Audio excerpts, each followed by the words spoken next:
ప్రేమ. రెండక్షరాల ఈ శబ్దం వినటానికి సరళంగా ఉంటుంది కదా, కానీ దాన్ని పొందటం ఊహించలేనంత కష్టం. అయితే ఇలా నిరీక్షించడంలో ఆ కఠినత సరళంగా మారుతుందంటావు, అంతేనా? నిరీక్షణతో కాదు, పరీక్షతో.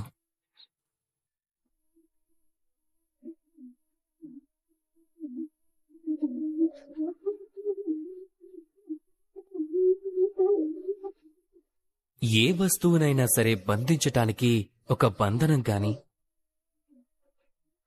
ఒక తాడు గాని ఉండటం చాలా అవసరం. కానీ ఆ తాడుకి బంధించగలిగే శక్తిని ఎవరిస్తారు?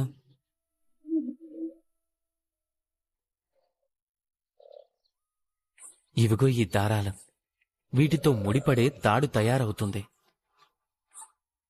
ఇప్పుడు చెప్పండి, ప్రేమని ఎలాంటి తాడుతో మీ మనసులో బంధిస్తారు?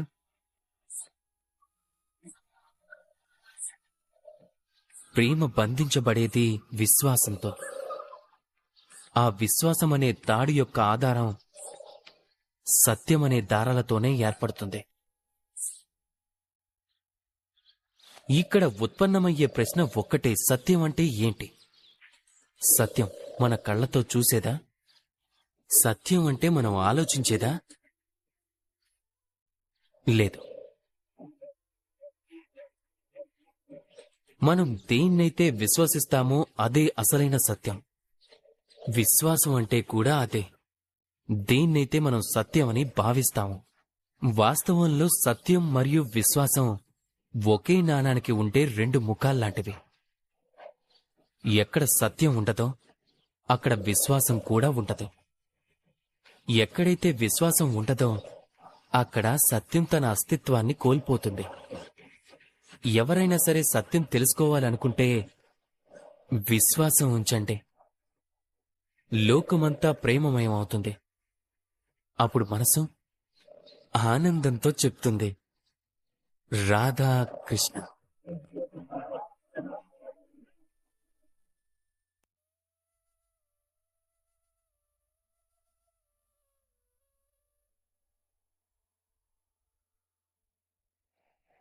ప్రేమ ప్రస్తావన వచ్చిన ప్రతిసారి మన మనసులో ఎప్పుడూ ఒక నాయకి నాయకులని ఊహించుకుంటూ ఉంటాం. ఎందుకు?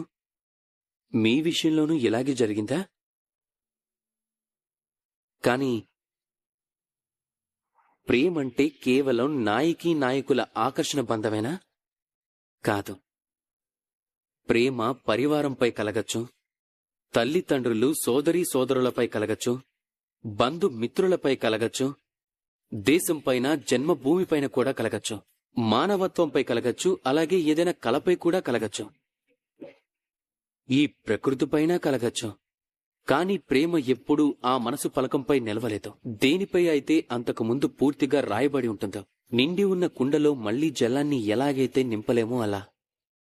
ఒకవేళ ప్రేమని పొందాలి అంటే మనసుని ఖాళీ చేయాల్సి ఉంటుంది. మన ఇష్టాలని, మన సుఖాలని సర్వం త్యాగం చేసి సమర్పించుకోవాల్సి ఉంటుంది. మన మనసు నుంచి స్వార్థాన్ని తీసేయాలి. అప్పుడే మనకి ప్రేమ దొరుకుతుంది. తరువాత మనసు ఎంతో సంతోషంగా చెప్తుంది, రాధా కృష్ణ. ప్రేమ ప్రేమ అనేది విధాత యొక్క అత్యంత సుందరమైన సృష్టి. కానీ ప్రతి సృష్టిని కూడా జాగ్రత్తగా కాపాడాల్సి ఉంటుంది. మీరు ఈ విగ్రహాన్నే చూడండి. కళాకారుడు దీన్ని తయారు చేసినప్పుడు అప్పుడు ఇది చాలా సుందరంగా ఉండేది. కానీ తర్వాత ఎవరూ దీన్ని పరిరక్షించలేదు. దీని యజమాని విగ్రహ పరిరక్షణ బాధ్యతలు సరిగ్గా నిర్వర్తించలేదు. అందుకే ఇప్పుడు ఈ విగ్రహం చూడటానికి అందవిహీనంగా తయారైంది. ఈ ప్రకారంగానే కేవలం పైకి తెలిపినంత మాత్రాన ప్రేమ ప్రేమగా పరిగణించబడదు. అందుకోసం మీరు మీ కర్తవ్యాలని పూర్తి చేయాల్సి ఉంటుంది. దేశం యొక్క రక్షణ, పరివారం రక్త సంబంధీకుల సురక్ష, సంతానానికి సంస్కారం నేర్పించటం, జీవిత భాగస్వామి భారం మోయటం. ఈ కర్తవ్యాలన్నీ మీరు నిర్వర్తించినంత వరకు ప్రేమకి దూరం అవుతూనే ఉంటారు. ఒకవేళ మీరు ప్రేమామృతాన్ని పొందాలనుకుంటే కర్తవ్యం అనే తపస్సుకి సిద్ధంగా ఉండాలి. అలాగే మనసుతో స్మరించి తీరాలి. రాధా కృష్ణ. ప్రేమ అనేది లోకంలోకెల్లా పవిత్రమైన బంధం. కాని నిజం చెప్పాలంటే అది బంధాలన్నింటి నుంచి ముక్తి కూడా, స్వతంత్రం కూడా.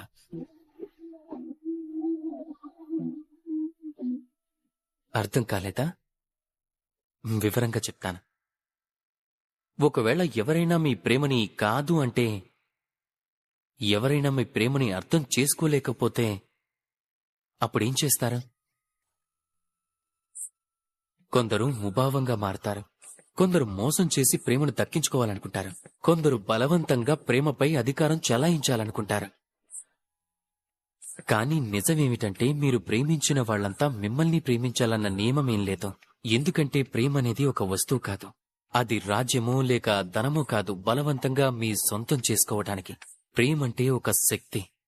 మీకోసం ఏ బంధాలనైనా తెంచుకోగలదు, కానీ స్వయంగా అది ఏ బంధాల్లోనూ చిక్కుకోదు. కాబట్టి ఎవరినైతే మీరు ప్రేమిస్తారో వాళ్ళని స్వేచ్ఛగా వదిలేయండి. ఎందుకంటే స్వేచ్ఛ అనే భావం జీవులకి అన్నిటికంటే ప్రియమైనది.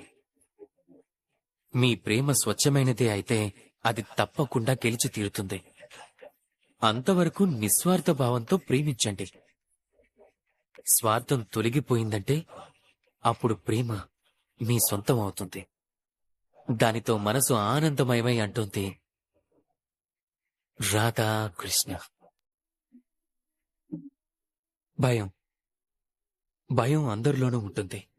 అది పశువైనా సరే, పక్షైనా సరే, లేదా మనుషులైనా. వాస్తవానికి ఈ భూమిపై మనుషులందరూ భయంతో పాటుగానే జన్మిస్తూ ఉంటారు. మరి ఆ భయం పట్ల భయం ఎందుకు? ఒకవేళ భయం అనేది చెడుభావం అయితే దాంతో పాటుగా మనం ఎలా జన్మించగలం? వాస్తవంలో భయం అనేది మనం ముందుకు వెళ్ళటానికి ప్రేరేపిస్తూ ఉంటుంది. మీరే చూడండి. ప్రాణం పోతుందనే భయం మిమ్మల్ని మీరు సురక్షితంగా ఉంచే ప్రయత్నాలు చేయిస్తుంది. అవమానం అనే భయం సదాచారాల వైపుగా మళ్లిస్తుంది. ఇష్టమైన వాళ్ళని పోగొట్టుకుంటామనే భయం వారి పట్ల మన బాధ్యతలు నెరవేర్చేలా ప్రేరేపిస్తుందే కానీ ఈ భయం చెడుగా మారేది ఎప్పుడు అంటే ఎప్పుడైతే మీపై ఆధిపత్యం చెలాయించాలనే అవకాశం దానికి ఇచ్చినప్పుడు, అందుకోసం ఏ ప్రయత్నాలు చెయ్యనప్పుడు. ఒకవేళ మీరు ఈ భయాన్ని ఉపయోగించుకోవాలి అంటే స్వయంగా ఈ భయంపై మీరే ఆధిపత్యం చెలాయించాల్సి ఉంటుంది. కనుక భయం యొక్క హద్దులని చెరిపేయండి. మీ ఆత్మని వదిలేసి పరాయి వాళ్ల ముందు మీ తల వంచకండి. బాగా గుర్తుంచుకోండి. అంధకారాన్ని చూసి భయపడటం మానేయండి. అప్పుడే మీరు దివ్వెలాగా మారి వెలుగుని పంచగలరు. రాధా కృష్ణ.